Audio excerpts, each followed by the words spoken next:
just need to survive the laning phase and survive the poke. And Aurelion Soul, Dragon. it fits the bill. And I thought maybe we'd see something like a Victor here.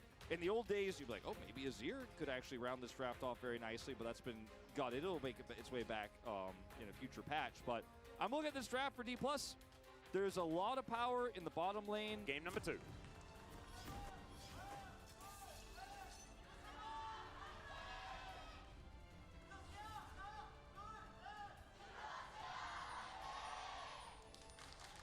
All right, here we are, both teams out onto the Rift for game number 2 of our second series of the season. Bertel back on the Jax. Bit of a split push threat here. Closer on his... He thought it was going to work, but, you know, the outside looking in, not so much. Yeah, well, Callan taking a lot of damage here. As Kyle also, very similar story. A little bit of a dive. Yeah, being set up here as Willa. Not really thinking like it's going to be the best option for him. There goes the dive. Yeah, okay, we're back. We're going for it yet again. This wave still pretty stacked. Chugging some pots. As we still have heal, we still have cleanse. Now we don't have any of those options, as that is going to be first blood going over to Teddy. Kellen, okay, Willa's going to flash, and Teddy is going to take a turret shot that's well and truly charged, but it's a double kill for the Varus. Fantastic news for Live Sandbox. Yeah, kill picked up here for Deft on the other side, but still much better earlier there, and he doesn't have to flash, but better safe than sorry. They're just making sure that nothing bad happens. Neither Deft nor Kellen, though, flash, so they still have these tools available for them in the lane. Yeah, so theoretically the aggression can continue. Buckler being thrown at Bertel, quite frustrating. As there is a Maokai on the top. Here we go again. Yeah, Deft in a whole host of trouble. Will is going to come down. Deft trying to trade it. He does manage to go 1-for-1. Kellen dies, does have to flash, but if he died, then it would have still been good news for Live Sandbox. But that's nice that at least Deft got a kill. Yeah, he gets a kill here, and I think he turned this really bad situation into the best possible one for him. As Canyon, unfortunately, has just been otherwise invisible this game, as he is, you know, on the other side of the map. He blends into the forest. Hoping for, and what you consider this comp is going to take now, the Lucian is no longer really a mid-game threat. I mean, this is just going to continue to happen. Now they have no flashes, so it's just plate gold at worst-case scenario for Teddy, and potentially even more. They're going to force them away from farm here as the wave crashes. Canyon has to come down now. Ooh, hook going wide there. Kyle hoping for a different juke as in goes Canyon. Oh my goodness, that is a journey you can go on as the sky descends on top of the cool kids as Closer having to run away now, and SHOWMAKER just says, nope, that's no more winning for you. Yeah, as he has level 6, it's a really nice ult coming through. He's even chasing Closer away. I think Closer should be able to survive. He does have phase rush. He is a Jace after all. He's following the instructions that Deft laid out. In the recurve bow that Teddy have right now, like, this is the kind of play that we are finally now seeing with the bio they have. You've got to be so quick on this. You want to push your advantages now while you have them, because your window to use this advantage is now thinned quite significantly. You're even, in fact, behind on gold, but you could still force fights. You could still force these objectives. Yeah, getting these drakes is going to be pretty important, like you state. Bertel. Cute little counter-strike, but Counter just doesn't really seem too bothered. He's just diving. Never mind, and not going to be able to get out of that one. Counter just presses Steadfast Presence, and yeah, and just going to walk towards Bertel here to deny that back, and Leap Strike. Not really going to work out there as the ulti comes in. Heroic Charge, not even necessary really, because Counter doesn't get the stun for the invade a little bit earlier. Yeah, if you play Blitzcrank, your opposition, yeah. You got the synergy going. 100%. That's what you got to do. That gets you the value on the cooldown. Otherwise, the cooldown could be any number, right? Yeah. You know? So, Teddy rushed the Kraken Slayer here. He does a lot of damage at this point in time. He is a very big boy, and you can see it even in his Q damage here, but when he's able to get a few autos off and start ramping up that lethal tempo, it's insane what he could do. And when you have the Ghost Blade done this quickly for Closer, he can chip away. There's a lot of ways for fights to end before they even begin here if Live Sandbox is controlling vision aggressively, if they're trying to get to these objectives faster. And I say if, because Live Sandbox has been a team that has sometimes been a little bit timid on objective setup, and committing to getting a Demolished proc here instead of contesting Drake, you know, means that D+ get a free Drake here. And, you know, I think this is an opportunity missed, to be totally honest with you, Atlas here. Live Sandbox had an opportunity to try to force, poke, chip away. Instead, we got one slap on the turret as Bertel. And yeah, Bertel might actually be in a little bit of trouble here, but no, we'll be able to make it back to his turret, but isn't able to get anything relevant, right?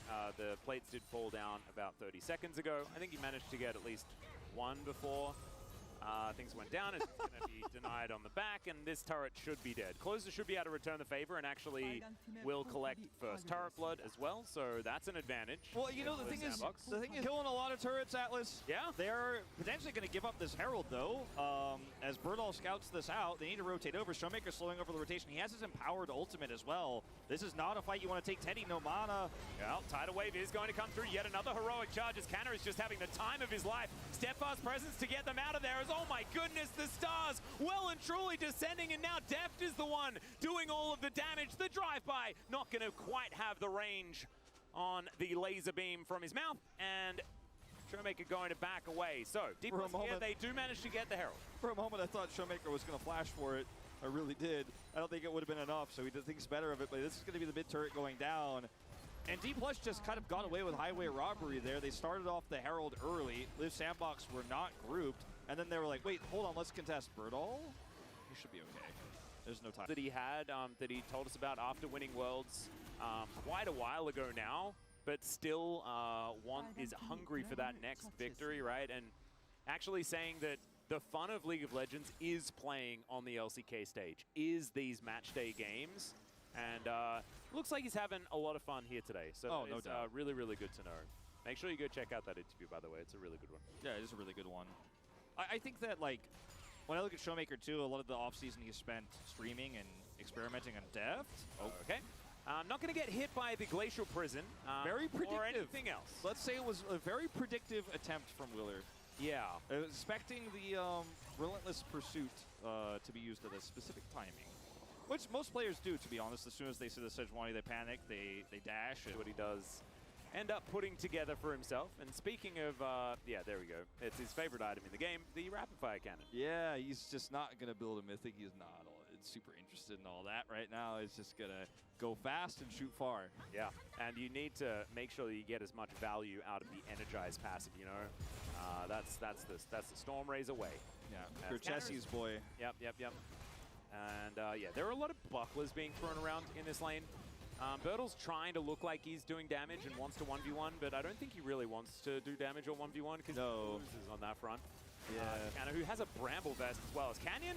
Okay, he's going to Bramble smash Closer back. Closer taking so much damage, gets knocked into the sky with that big old wave. The sky's descending. Oh no! He's picked apart. Birdall teleported to his death, and now D Plus Kia at 21 minutes and 45 seconds will probably go for a Baron. It looks like he got killed by the Super Mario 64 Bowser shockwave. I was trying to think about what it reminded me of. It was exactly that. Cada somehow survives. I don't know how that even happened. The Baron is going to be taken. Teddy exploit. Oh, he blows Deft up. It's beautifully played. He will die in the end, and it means not a whole lot, but it was a cool play from a returning player. Oh, no, I mean, been on the professional stage for about a year. 100% Teddy outplayed Deft this game, but Willer. Yeah, well, where are they going? The blast cone's even confusing our observers as, okay, yeah, that's just a lot of damage. And this is what, you know, Aurelion Sol's pretty strong at this point in the game, 5-0 and 3. We haven't really seen them be quite this accelerated. As Closer is teleported, it's an opportunistic teleport that he thinks the better of, and I think that was the right choice. Yeah, he's like, I just was here to get the farm and protect the turret. Yeah, unfortunately, not much he could do with this, as Birdall is just trying to get any farm he can on the map. He does have his Black Cleaver. Prison is going to fly the wrong direction. Canyon takes that as an opportunity to go for the engage. Decent knock up there from Kyle, but he just explodes. He just does not tank damage very well at all as Canyon. He's the opposite. The skies descend once again onto Live Sandbox, and I think this game is well and truly done. Canada, their most fed gigantic carry tank puppy, wasn't even there. It wasn't even there. I mean, SHOWMAKER and Canyon have been on the same page this entire game. They've been on the same page their entire careers, to be totally frank with you, Atlas. But it really showcases just how long these players have played together when you watch them literally single-handedly, or as a duo, single-handedly save this game from the bottom side play. Duo-handedly, I think. Yeah, bottom side play from Canyon to get SHOWMAKER those first 2 kills. It's a chicken and egg kind of situation as to which one you think is something that I had on my bingo card here today, but it is looking very frightening. He also has 3 items, 3 of the best items that you could really have for a Aurelion Sol in this game, and is going to be able to secure that Rift Scuttler with 2 adding that bit of extra damage as well, and when you're doing the healing and having a good time, as Deft is dashing forward closer, getting culled momentarily, as he will get knocked up as well. Finally, we do see, oh my god, the damage! Okay, Aurelion Soul, you need to chill out for a moment, because I was trying to play-by-play something else, and then SHOWMAKER just comes in and kills everyone. Kyle, he's gonna die. It's a bit of an afterthought, as that was like one tick of breathing, and he died. SHOWMAKER gonna turn around and will it? Yeah, there's just, he's a raid boss. It's still and then there was this dragon. Yeah. That is kind of the story. So it goes a different way. The results are similar. They don't have a jungler now. No, they don't. Canyon, he's going to be there. He's just going to put down the Nature's Grasp. They are going to collect a few things as the tree goes fishing. Kyle going to get snared for a moment. Bertle is slowed on the approach, though, as another ult comes down. The dragon is just tidying them up. Breathes once again as Deft does go down after getting a double kill. SHOWMAKER's going to go golden. Wants to utilize that stopwatch while he has a moment, as Willer's pretty tanky, but he is also going to die. Gets executed by the breath of SHOWMAKER, and they want to end this game. It's SHOWMAKER going home early the way he likes it. Yeah, I mean, it still ended up almost being a 30-minute game, but it's about as fast as it gets to be a dragon with 11 kills. Oh, it's a very happy dragon. That's not the change to the sweeper that Riot told me about.